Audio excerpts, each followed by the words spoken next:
buhay o kabiguan, ng ligaya o lungkot. Kaya marapat lamang na tanggapin si Jesus bilang tagapagligtas at Panginoon. At matapos yun ay panariwain ang katapatan at paglapit sa Kanya bawat araw o day by day. Ang day by day ay naglalayong umalalay sa pang-araw-araw na pamumuhay. Narito po si Kuya Ed Lapis sa mensaheng pinamagatang Lost and Found, the case of Zacchaeus.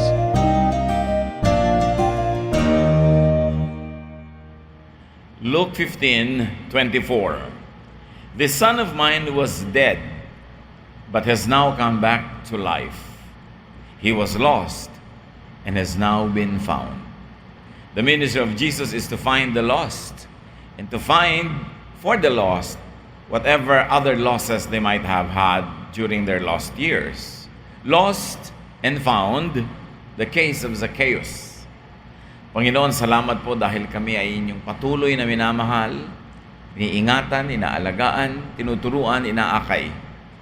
Linisin niyo nga po kami at sa sandaling ito humihingi kami, Panginoon, ng talino, ng liwanag ng isip, na maunawaan namin ang mga hiwaga ng iyong salita at ito ay aming mapakinabangan sa pang-araw-araw na buhay. We ask you to be our preacher. Kayo po ang mangaral, walang iba kaming nais marinig kundi kayo. Gamitin niyo lamang po ang inyong lingkod. May your preaching, your teaching, your guidance lead us unto greater knowledge of you and unto peaceful, fruitful lives. Father, we ask in the name of your Son, Jesus. Luke 19:1-10, isa sa mga pinakamahal at paboritong kwento sa New Testament. Jesus was going through Jericho where a man named Zacchaeus lived. He was in charge of collecting taxes and was very rich. Jesus was heading his way, and Zacchaeus wanted to see what he was like. But Zacchaeus was a short man and could not see over the crowd, so he ran ahead and climbed up into a sycamore tree. It's good to review this classic story every now and then. Ang city ng Jericho ay hindi pinupuntahan ng mga propeta. Sa napakahabang panahon, si Jesus ang kauna-unahang maitatawag na holy and righteous man that visited the city. And in that city was this very colorful character, Zacchaeus. He was not only a tax collector, he was the chief tax collector. And the city was in the trade routes. Hindi ka pwedeng dumaan ng Jerusalem nang hindi ka maiimpluwensyahan o madadaan ka sa syudad na ito. Kaya lahat ng mga kalakal na pababa at paakyat ng bundok patungong Jerusalem, dadaan at dadaan dito. Taxation will happen. It was a place where a lot of money is changing hands. And also a place notorious for many sinful activities of its people. At itong si Zacchaeus is not only considered a sinner but a primary leading one because he was a chief tax collector. Not that his job is already automatically to be equated with sin, but to collect taxes for the Roman government among the Israelites who were a conquered people at that time was considered doubly wrong. Marami ang notorious sa mga taxation, nangungupit sila, nag-over tax para yung sobra kanila. Pero itong si Zacchaeus, chief tax collector pa. At ang mga tax collector noong araw na yan ay kinoconsider nilang masasamang tao. Palibhasa ay naglilingkod sila sa gobyerno ng Roma na noon ay sumakop sa Israel. So doble-doble ang kanyang maituturing na kasalanan. Kung siya ay susukatin sa conservative and the usual traditional measurement used by the Israelites. At dahil doon, nung si Jesus ay dumalaw, nagkakagulo ang mga tao, curious sila, the reputation of Jesus precedes him, ang dadaanan niya na makipot na daan ay punong-puno na ng mga negosyoso. At itong si Zacchaeus ay walang nagpasingit sa kanya para mapunta siya doon sa harapan. Siya pa naman ay hindi katangkaran, hindi siya makakita over the shoulders of the people who were gathered along the path, along the road. So nagtatakbo siya, papalayo ng papalayo doon sa maraming tao, at nung nakakita siya ng isang puno, ay inakyat niya at doon siya nangunyapit para makita niya si Jesus kung sakaling dumaan. There was a great effort. May effort siya para makita niya si Jesus. When Jesus got there, he looked up and said, Zacchaeus, hurry down. I want to stay with you today. Zacchaeus hurried down and gladly welcomed Jesus. Now, in that whole city, nobody gave Zacchaeus the space. Kahit mataas ang kanyang posisyon sa gobyerno, walang nagbigay sa kanya ng lugar para makasingit at makapanood ng dumadaan na si Jesus, kaya kinailangan niya umakyat ng puno. As much as the people never gave him a space, Jesus gave him the space. Jesus singled him out. At sinabi niya, pumanaog ka dyan sa puno na yan, sa bahay mo ako tutuloy ngayon, doon ako kakain, doon ako magpapahinga. So inimbita ni Jesus ang kanyang sarili sa bahay ni Zacchaeus. Si Zacchaeus naman ay buong kasiyahan na dilidaling nanaog ng puno para tanggapin si Jesus sa kanyang bahay. Everyone who saw this started grumbling. This man Zacchaeus is a sinner, and Jesus is going home to eat with him. So kitang-kita na natin na ang attitude ng bayan kay Zacchaeus na-confirm. Nung si Jesus ay nagsabi kay Zacchaeus, pupunta ako sa bahay mo, doon ako tutuloy. Sabi ng mga tao, makasalanang tao yung si Zacchaeus. Sa dinami-rami natin dito, dyan patutuloy si Jesus. So kung talagang sila lang, hindi sila makikitungo, makikisalamuha, makikipagmabutihan, makikisangkot kay Zacchaeus. Zacchaeus was an outsider in this town. Hindi siya welcome sa buhay ng mga tao, kaya pala walang magpasingit man lang sa kanya kahit kaprasong lugar, masilip man lang niya si Jesus.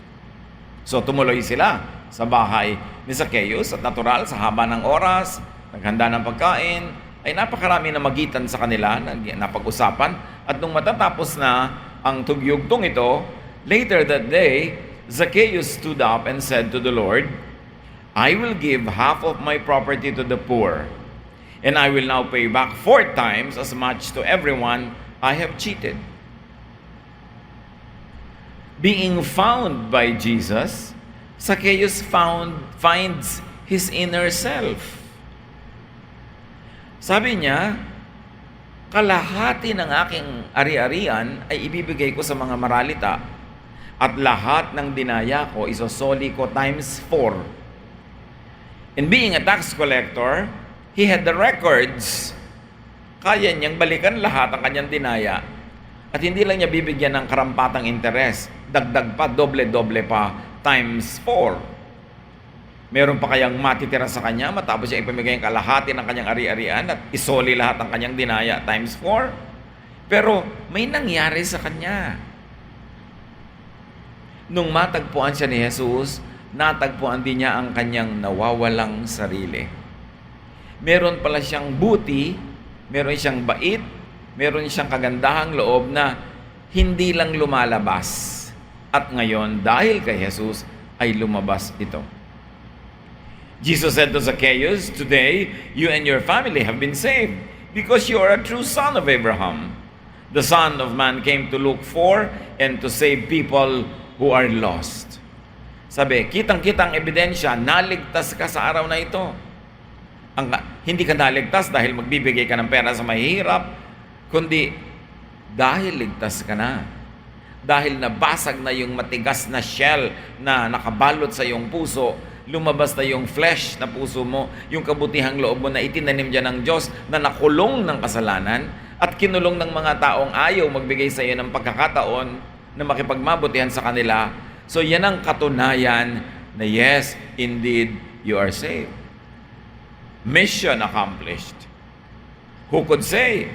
It's very probable na talagang si Zacchaeus lang ang sinadya ni Jesus sa bayan na yon. Dahil wala naman siyang ibang kinausap, si Zacchaeus lamang. The sad truth is that everyone is lost. But not everyone is like Zacchaeus who seeks. Lahat ng mga tao doon sa bayan na yon, yung mga nakalinya doon sa kalsada, lahat yan pala lost. No one is righteous, not even one.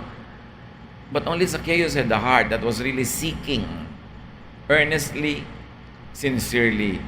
And Jesus saw through that and honored him with Jesus' very personal presence in his home. Because of his work and deeds, because of what you might call sins, Zacchaeus lost his moral sense and standing.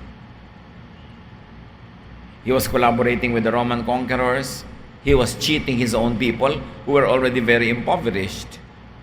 Yung trabaho ni Zacchaeus, yung profesyon niya, naglayo sa kanya sa Diyos. Gaano karaming trabaho ang naglalayo sa Diyos? O gaano karaming parts of work and jobs actually bring us away from God, take us away from God.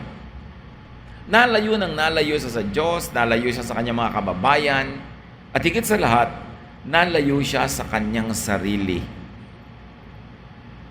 Minsan sa buhay natin mga kapatid, there is a Zacchaeus in us. May ginagawa tayo na maaaring pinagtutubuan natin, pinagkakakitaan, pinakikinabangan, iba't ibang uri ng pakinabang, maaaring financial, social, status, whatever. Pero naglalayo sa atin sa Diyos, tulad ng nangyari kay Zacchaeus. At pag ito'y naglayo pa sa atin sa mga tao, yung ating puso tumitigas ng tumitigas dahil nababalot ng protective mechanism. Pag alam mo na ang tao ay galit sa iyo, hinuhusgahan ka ng tao, bistado ka ng tao, ang tendency ng marami, lalong magmatigas. Kaya yung nawawalay sa kapwa, lalong lumalayo. Lumalayo ang loob, lumalayo ang katawan, lumalayo ang buhay. At yan ang nangyari kay Zacchaeus. Because of his work and deeds, Zacchaeus lost his social standing. Mataas officially ang kanyang lugar sa lipunan, pero mababa ang pagtingin sa kanya ng kanyang mga kababayan. Bumaba ang kanyang lugar sa lipunan, at ganoon din, Zacchaeus lost his self-worth. Dahil hindi naman siya pinahahalagahan ng mga tao, lalo naman niyang nalubog siya ng nalubog sa hindi pagpapahalaga sa kanyang sarili. Dumami ng dumami ang dinadaya, lumaki ng lumaki ang utang sa kapwa at sa Diyos, habang siya yumaman naman ng yumaman. At habang ang ating self-worth o personal na pagpapahalaga sa ating sarili ay bumababa, humahanap tayo ng pantakip doon. Kadalasan ang pantakip ay pera, professional success, tinatakpan natin ang mga kakulangan ng ating espiritu ng magandang damit, ng fashionable wear, ng achievements na iba't iba, pantakip. Pero walang takip na kasya. Nahuhubaran tayo pag tayo gumagawa ng mali, tulad ni Adan at ni Eva, na kinailangang damitan ng Diyos ng mga balat ng hayop. Napaka-importante na hindi tayo nagmamatigas. Na pag meron tayong nagawang mali and people feel bad about us, we should also begin to feel bad about ourselves. Enough for us to change our ways. Huwag panindigan, huwag panigasan ang isang maling gawa. Napaka-importanting magbalik loob sa Diyos at baligtarin ang mga kamalian. But being treated as bad, as an outcast, only hardened his heart. At sa buhay natin, ganon. Kumisan mga kapatid, meron tayong member ng family na na-label na siya, black sheep yan. Yan ang sa amin, pasaway. Yan ang makulit, yan ang mahirap ang ugali. Sa kagaganon sa kanya ng mga tao, at sa pag-iwas sa kanya, sa pagpupwera sa kanya, lalo lang tumitigas ang puso. At lalo lamang na lumalala. Pag nangyayari ito sa ating puso, dapat tayong mag-review. Hindi ko papayag na lumala ako dahil lamang masama ang pagtingin nila sa akin. Lalo pa nga ako magpapakasama. No, dapat baligtarin ko ang pagtingin nila sa akin. At huwag nating itulak ang ating kapwa na magmatigas kung tayo man mismo ay pinagtitigasan natin siya ng loob, tinitikis, ipinupwera. Dahil sa napakatagal na marahil na kalagayan na yun ni Zacchaeus na outsider siya, he already accepted his sorry social status. Hindi na niya ipinilit pang makisiksik sa mga tao, he just climbed a tree. At ito naman ang mapupuri natin sa kanya, gumawa siya ng paraan. Kung gusto mong makita si Jesus, gusto mo siya marinig, Gusto mong magkaroon ng kaugnayan sa Kanya, gagawa ka ng paraan. Lahat tayo merong kakulangan na pwedeng maging hadlang para tayo lumapit sa Diyos. At kung yung kakulangan na yan, ang ating lagi na lamang gagawing excuse, hindi na tayo malalapit. Pwede naman kasi sabihin ni Zacchaeus, kasi hindi ako matangkad, wala akong makita, wala magpasingit, uuwi na lang nga ako.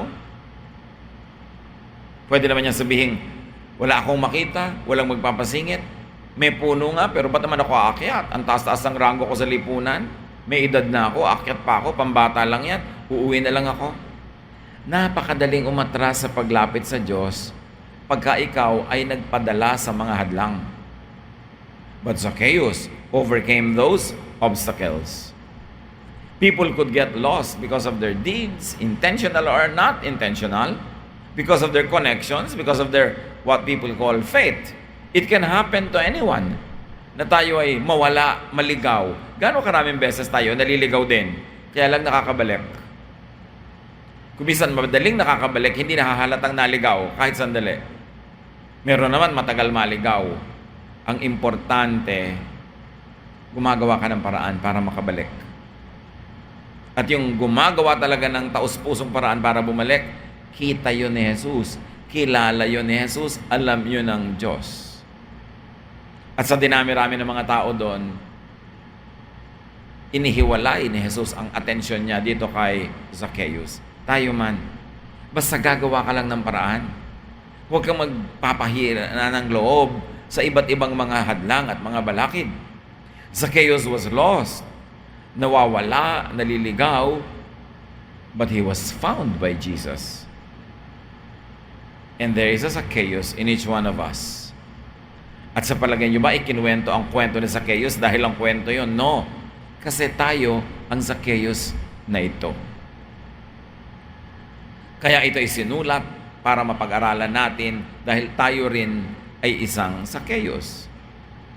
Now, the important thing is that Zacchaeus found Jesus the way. We also can find Jesus the way. Basta meron kang kagustuhan na hanapin si Jesus at gumagawa ka ng makaya mong gawin, sukdang umakyat ka ng puno, ano man ang kahulugan nun sa buhay natin, para marinig mo, makita si Jesus. And Zacchaeus found his true spiritual and personal value when he received Jesus. Nakita niya yung pagbabago. Matapos silang mag-usap, tinanggap niya ang Panginoon sa kanyang bahay, which is symbolic, natural, and understandable na tinanggap niya si Jesus sa kanyang puso. Kasi hindi naman yung bahay niya ang talagang pakay ni Jesus na pasukin. Gusto ni Jesus na pumasok sa puso niya. At yung parehong yon naganap. On physical level, it was the house. On spiritual level, it was his heart. And then he found his true value. Ano palagay yung true value niya? Gusto pala niya man talagang magbigay sa mahihirap. Gusto niyang isoli ang mga dinaya niya at ninakaw. Kaya lang wala siyang pagkakataon. Walang nagbibigay sa kanya ng pagkakataon na magbalik loob, na magbagong buhay, until Jesus found him. He found his inner goodness when he received Jesus' goodness to him. Sa loob ng puso ng bawat tao ay may tanim na kabutihan ng Diyos dahil tayo ay nilikha ng Diyos sa kanyang wangis. Everyone was created by God in His image. That image could be polluted, could be corrupted, could be twisted, and could seem to have been lost, but it's always there. Dahil Diyos ang nagtanim doon. At ang mahalaga lang, mahawi ang mga balakid, matanggal ang mga hadlang, at basagin yung nanigas na balot ng pusong ito upang lumabas the heart of flesh. The real person in the image of God. And Jesus finding, affirming, saving, and restoring him made that happen. Inside everybody's heart is a godly inner person waiting to be found, waiting to be released from prison. Kahit sino pa ang iniisip nating masamang tao, mali, kadalasan lumabis na yung pagtingin natin sa kanyang masama dahil sa dagdag na kwento ng iba, paulit-ulit na kwento, paulit-ulit at padami ng padaming dagdag, na wala naman talaga tayong personal experience ng kasamaan ng tao, pero hinusgahan na nating masama. O kaya may nagawang masama, nagpasya ka na itrato siyang masama, kaya kung may ginagawa siyang mabuti, hindi mo na pinapansin yun. Ang pinapansin mo na lang yung masama para lalong mabuo yung monumentong negative na ginagawa mo tungkol sa kanya. It happens in politics. It happens in social life. It happens in corporate life. When people have decided to demonize a person, i-ignore nila yung magaganda niyang ginagawa at papalakihin lang nila yung masama para lalong lumaki yung monumento ng kasamaan na sila mismo ang bumubuo. But when a man truly receives Jesus, his God-given goodness is set free and released. Kaya mahalaga mga kapatid na dalhin natin si Jesus sa atin-ating mga Jericho, kung saan nandun ang atin-ating mga Zacchaeus na hinusgahan na ng iba, ipinwera na, pero naghihintay lang ng pagkakataong matagpuan siya ng Diyos, matagpuan niya si Jesus, mabasag yung kanyang kulungan, at lumabas yung espiritu sa kanya na mahalimuyak, mabango, mabait, mabuti. People need the chance. You have to bring Jesus to your Jericho. Bahay nyo ba yon? Office? Workplace? Social circle? Kayo lang ang pwede magdala kay Jesus doon kasi kayo ang may access. So I want to challenge you, sino-sino ang mga Zacchaeus sa inyong buhay na nangangailangang magkaroon ng personal encounter with Jesus? Now, as a believer, you can be the intercessor. You can be the bridge. You can be the link between your Zacchaeus and Jesus. At ang ating ambisyon, ng goal ay lumabas yung tunay at totoo at maganda tungkol sa Kanya. Yung tinasabi na, the true, the good, and the beautiful. Hindi yung puro bad and ugly na lang. Kasi merong ganun ng bawat tao. When a man truly receives Jesus, goodness is unleashed from within him. Para bang yung babaeng binasag niya yung kanyang alabaster jar at lumabas mula doon yung halimuyak ng pabango na inialay niya kay Jesus. Kumisan kailangan mabasag ang tao para lumabas ang halimuyak. Para mga bulaklak na kumisan ay kailangang mapisa, mayurakan, madurog, para lumabas ang bango. So, hindi lahat ng pagkakabasag ay masama. Kung ito ay pagkakabasag ng mga kulungan ng ating puso, ng ating isip, at dahil doon ay lumalabas ang tunay at maganda nating pagkatao. Yung pagkakabasag na yan, kung isa nangyayari ko, ikay nabigo. Kasi ang pagkakabasag, pagkabigo, pwede maging dalawa ang effect. Sumama ang loob mo, magalit ka sa mundo, at sumama ang iyong ugali.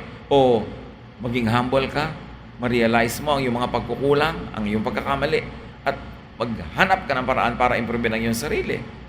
The same heat that melts the wax hardens the clay. Kaya kung may dumadating sa ating hirap, pagsubok, make it a point that it becomes positive, that the effect in your life will be positive, not negative. That the experience will make you better, not bitter.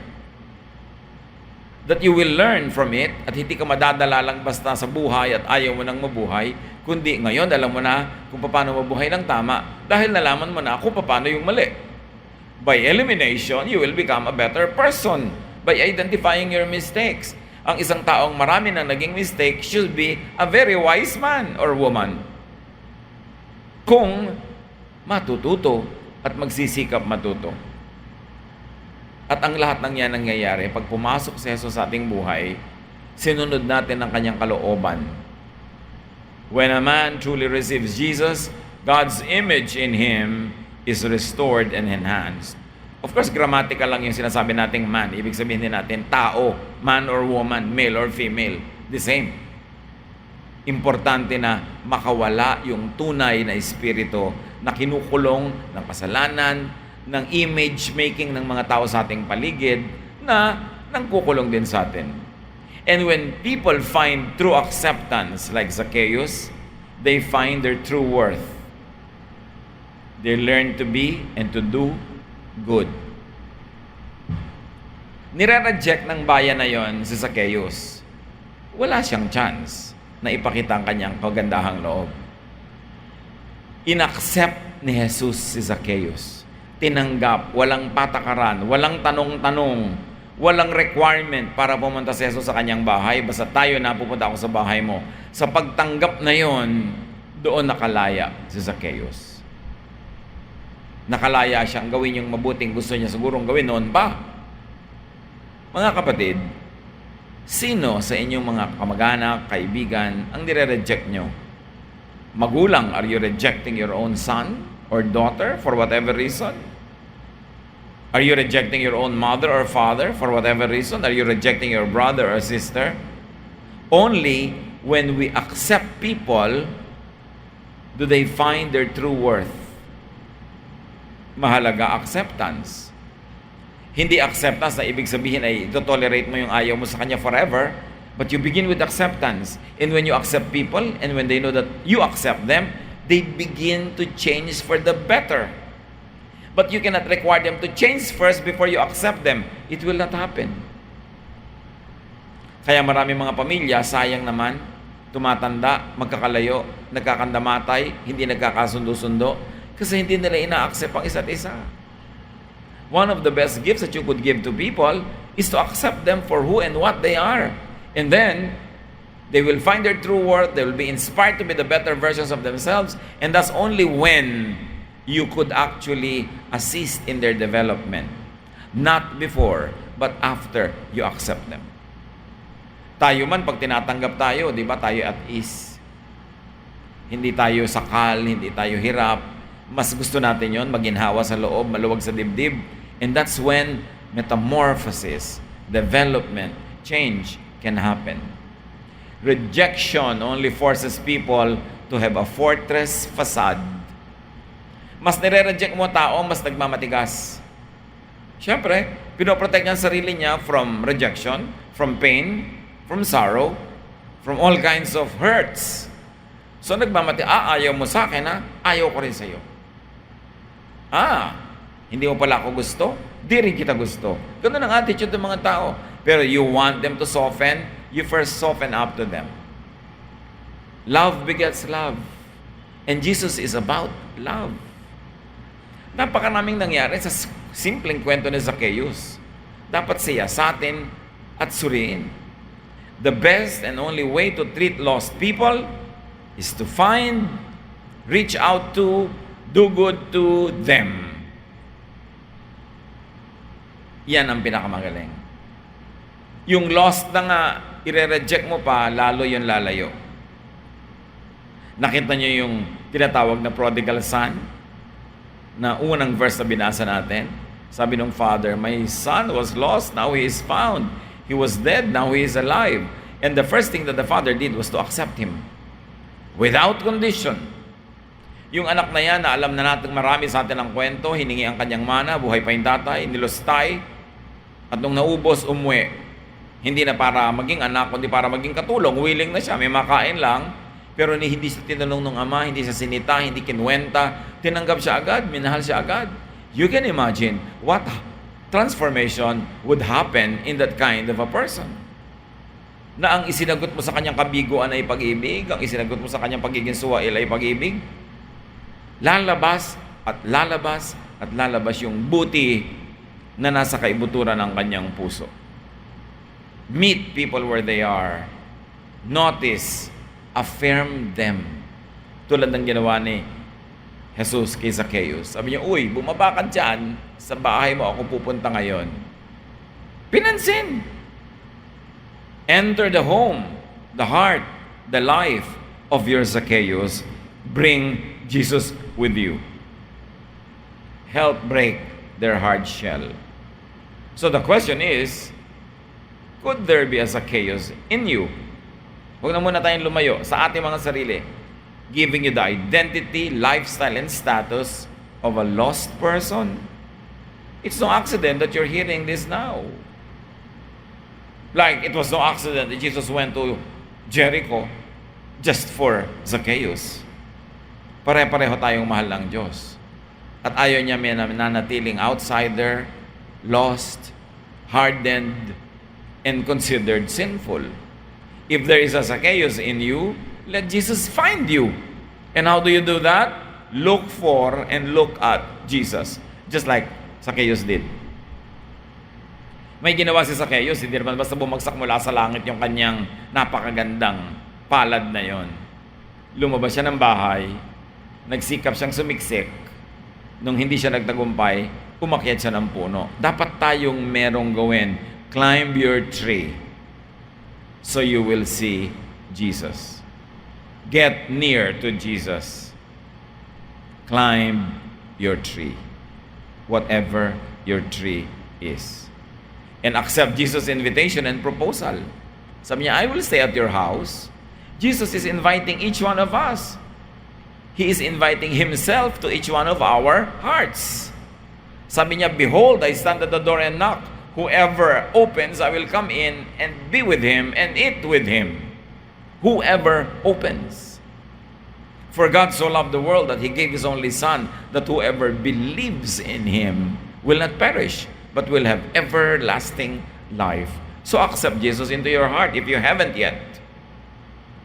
And if you have, accept more and more and more of Jesus, because you will never run out of things, beautiful things to accept.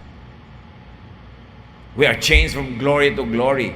No eye has seen, no ear has heard, no mind has conceived what good things God has in store for all of us.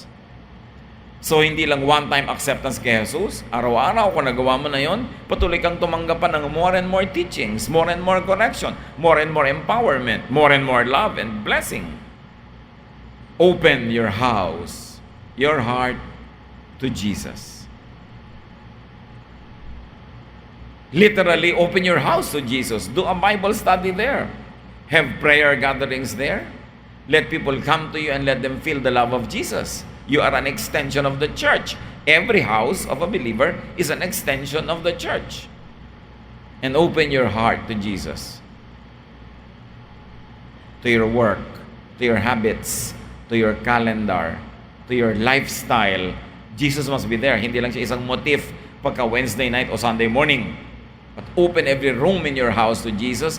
Open every part of your life to Jesus. Your dreams, your plans, your aspirations, your enjoyment, your sacrifices, everything. Because Jesus is Lord of all.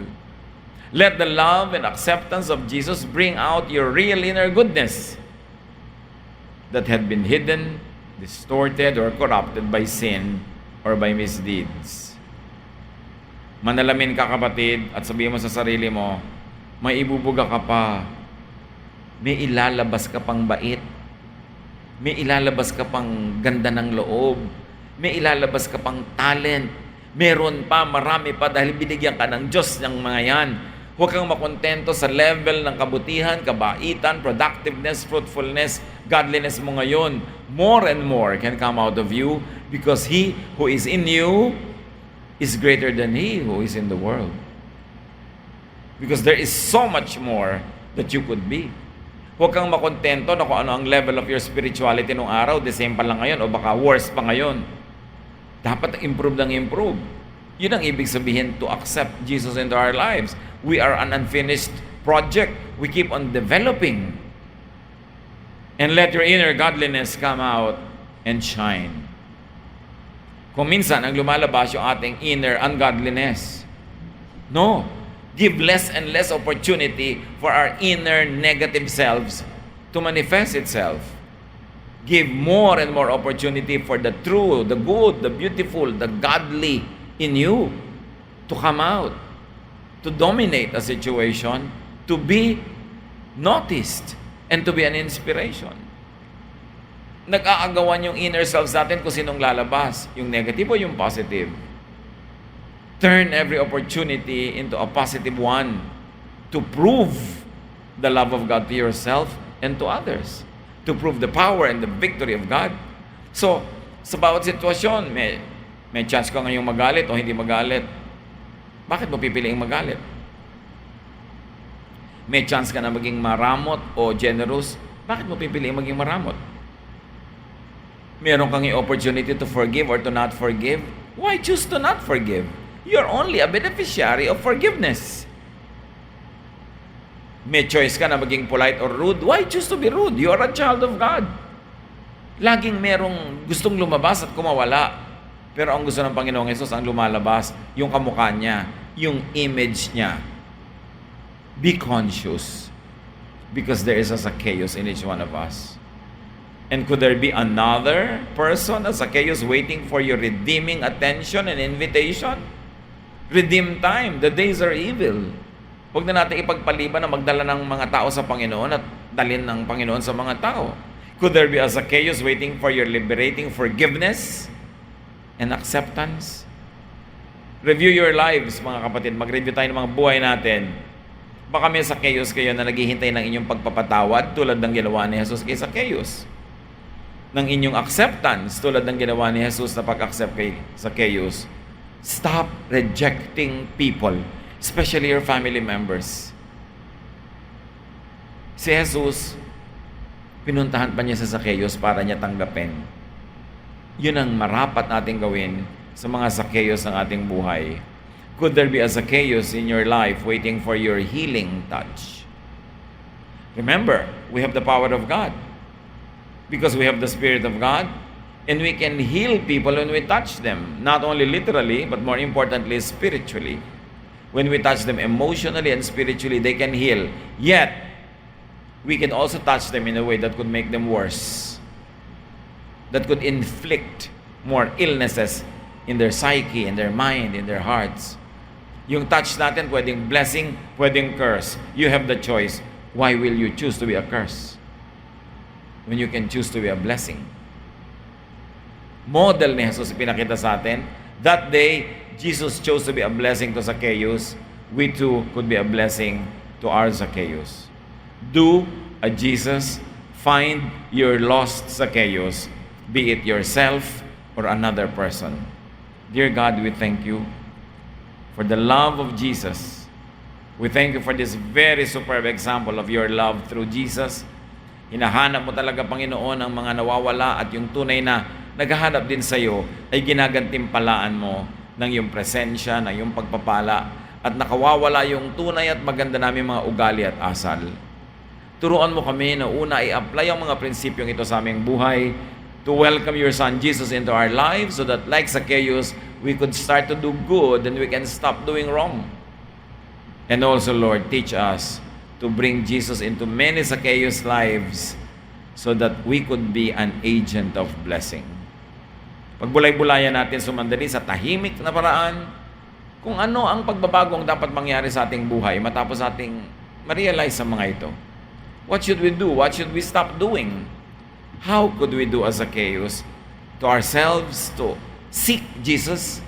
And how could we be a Jesus by bringing forgiveness, restoration to people? Lord, teach us to apply this in our daily lives. Be with the Lord in silent reflection.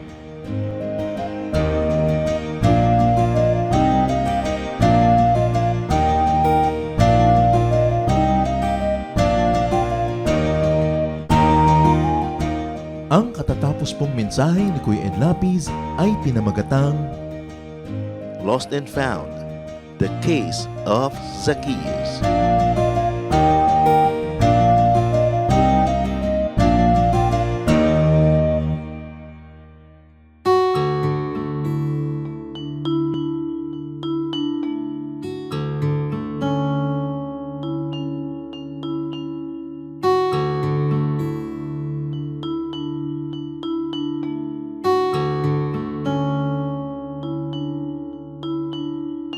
Pagmamahal mo sa akin, o kahirap malirik. Dating sarado ang isip kay kitig. Mulian kang nakilala, ang pananaw na wasto. Unawa sa kapwa-tao, nais mo. O Jesus, ang iyong pag-ibig ay hindi nagtatanging. Puso ko ay nagpupuri, tingin pagluwalhati. Sa paglakbay sa aking buhay, di na nga maliligaw. Puso ko man maging isip, tigib lagi ng pag-ibig.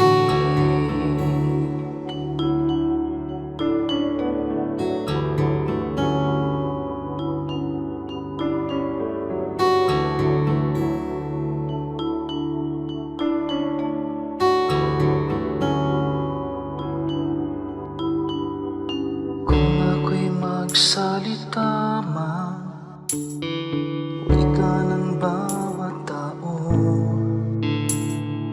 Kung pag-ibig ay wala, tila batingaw. Ang dalisay na pag-ibig ay mapagpahinuhod, at hindi nga nagkukulang kailanman. O Jesus, ang iyong pag-ibig ay hindi nagtatangi. Puso ko ay nagpupuri, dinggin pagluluwalhati. Sa paglakbay sa aking buhay, di na nga maliligaw. Puso ko man maging isip, tikip lagi ng pag-ibig. O Jesus, ang iyong pag-ibig ay hindi nagtatangi. Puso ko ay nagpupuri, dinggin pagluluwalhati. Sa paglakbay sa aking buhay, di na nga maliligaw. Puso ko man maging isip, tikip lagi ng pag-ibig. Puso ko man maging isip, tikip lagi ng pag-ibig.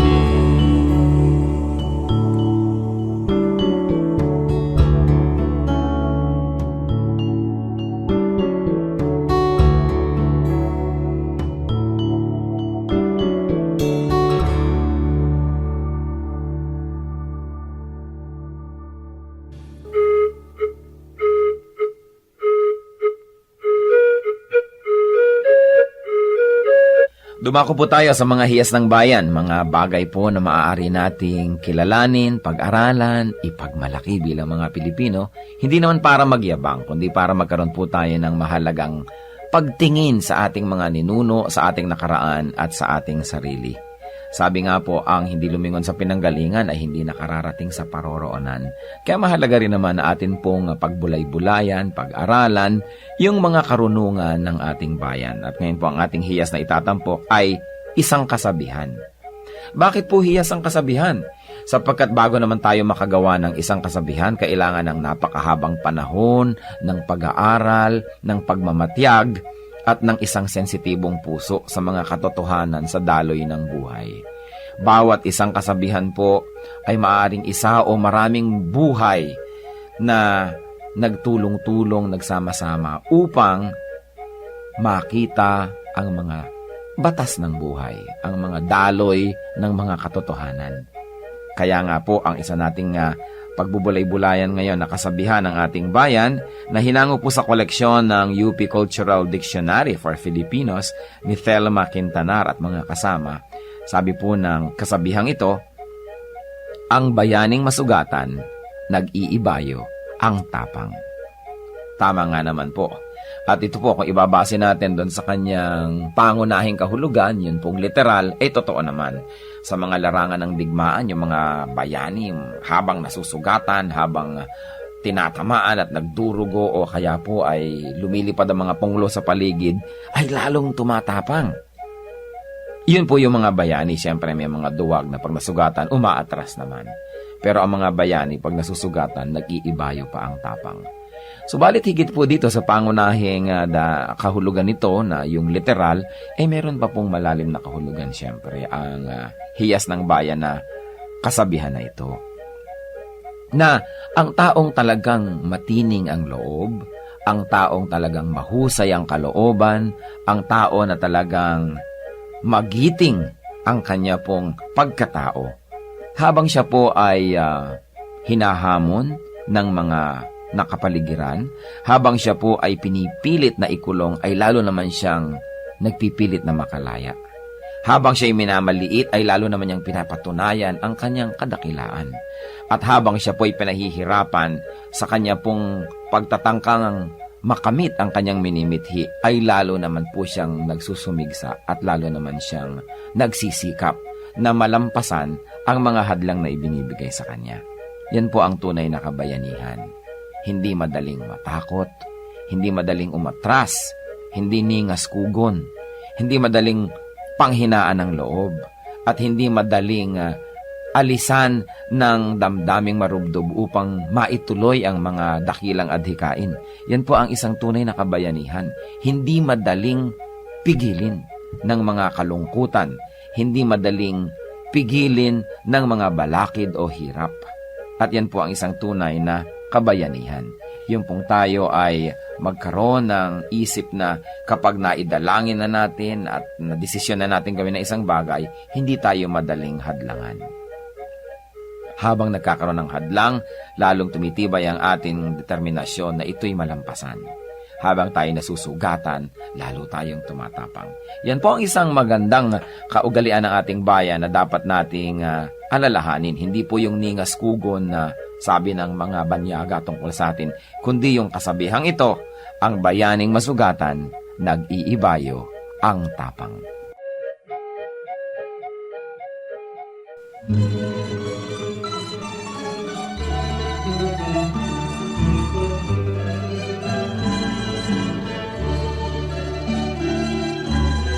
Mga gawa niyo sa aming buhay, tuwina'y naaalala. Kayo'y laging tapat na tunay, puno ng pagpapala. Salamat sala'y pinatawad, nilinis niyo, Diyos. Pakinggan niyo aming ilalahad, awit sa inyo, Jesus. O kay sarap mabuhay, sa piling niyo, Jesus. Bawat landas may kulay, kasiyahay lubos, ang tanging ninanais ay magpuri sa inyo, lalo lang tumatamis sa piling niyo, Jesus.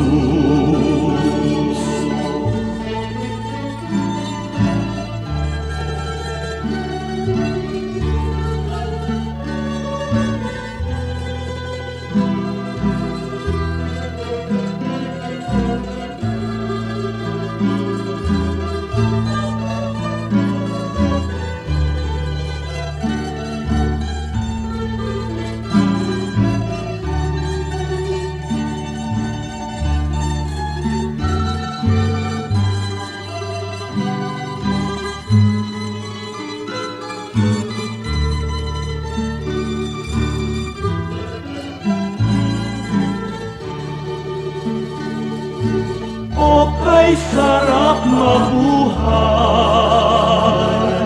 sa piling niyo, Jesus. Bawat landas may kulay, kasiyahay lubos, ang tanging ninanais ay magpuri sa inyo, lalo lang tumatamis sa piling nyo, Jesus. Bawat hakbang ay mayroong awit, bawat pintig ng puso, mga himig na makalangit sa damdamin bugso. Lumipas man ang aking buhay, awit di matapos,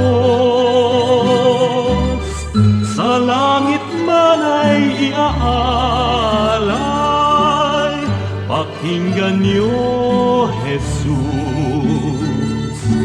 O kay sarap mabuhay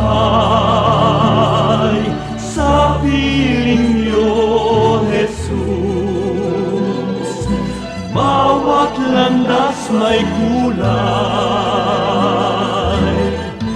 kasiyahay lubos, ang tanging ninanais ay magpuri sa inyo, lalo lang tumatamis sa piling nyo, Jesus. Lalo lang tumatamis sa piling nyo, Jesus.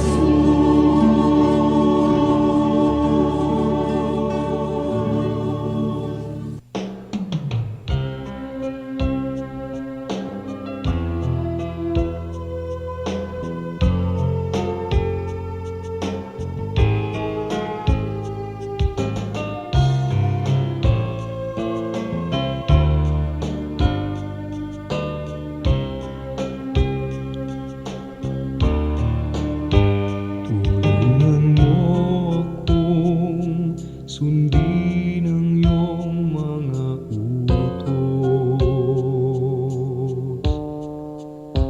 Tulungan mo akong ang buhay ko'y maiayos,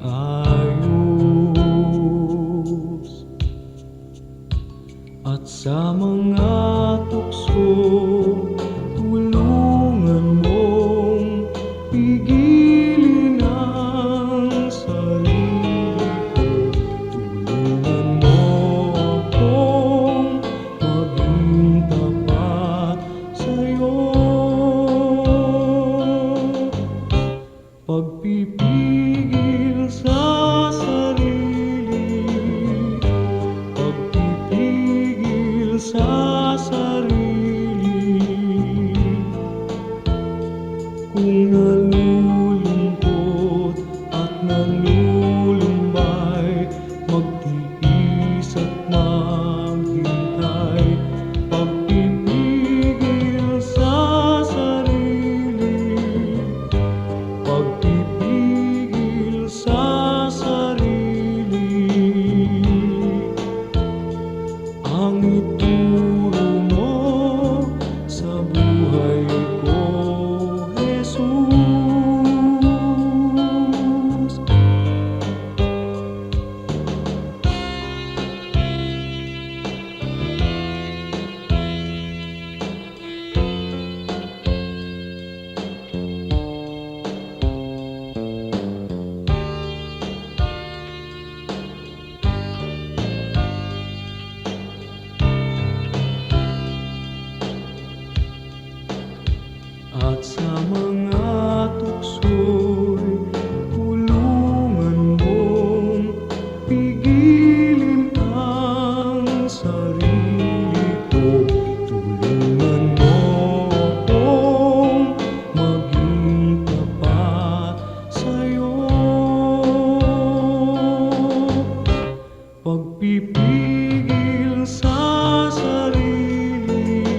habang buhay. Noon ng Diyos sa puso mo'y isang katang isip lamang. Ngunit ngayon siya ay katotohanan. Mayroon akong pag-ibig dito sa puso ko. Mayroon akong pag-ibig, nais kong ibahagi lagi sa inyo. Mayroon akong pag-ibig na hindi mamamatay. Mayroon akong pag-ibig, ito ay panghabang buhay. Mayroon akong pag-ibig, ito ay panghabang buhay. Mayroon akong pag-ibig, ito ay panghabang buhay.